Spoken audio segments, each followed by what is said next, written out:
Herzlich willkommen bei MyCosmo. In dieser Anleitung möchten wir Ihnen die Benutzer-Einladen-Funktion in unserem Backoffice und in unserer App vorstellen.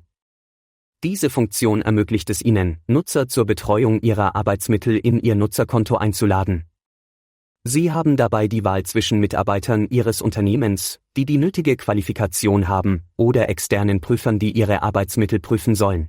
Wir starten mit unserer mobilen App-Variante, indem Sie sich auf Ihrem Smartphone in der MyCosmo-App anmelden. Wir verwenden für unsere Vorstellung die MyCosmo Leiterprüf-App. Unter dem Menüpunkt Benutzer finden Sie im unteren Bereich den Funktionsbutton Benutzer verwalten. Bitte betätigen Sie diesen Button, um zum nächsten Schritt zu gelangen. Hier gelangen Sie in Ihre Administration, in der Sie weitere Benutzer oder externe Prüfer zur Verwaltung Ihrer Daten einladen und auch jederzeit wieder entfernen können. Geben Sie nun die E-Mail-Adresse des zukünftigen Benutzers ein, um eine Einladung zu versenden. Versenden Sie die Einladung, indem Sie den Funktionsbutton Einladung senden betätigen. Der Eingeladene erhält nun automatisch eine Einladungs-E-Mail, die er bestätigen muss. Alle weiteren Schritte werden außerdem darin beschrieben. Bitte beachten Sie, dass es in seltenen Fällen passieren kann, dass diese Bestätigungs-E-Mail im Spam-Ordner des Empfängers landet.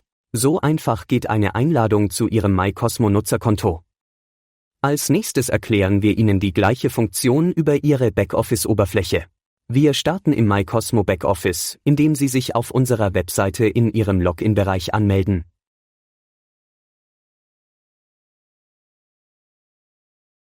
In Ihrer Benutzeroberfläche finden Sie im rechten Bereich unter den Funktionsbutton Verwalte Prüfberechtigte oder lade externe Prüfer ein.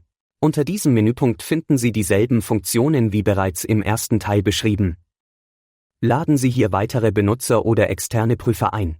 Wir hoffen, wir konnten Ihnen mit diesem Tutorial weiterhelfen. Herzlichen Dank für Ihre Aufmerksamkeit, Ihr MyCosmo-Team.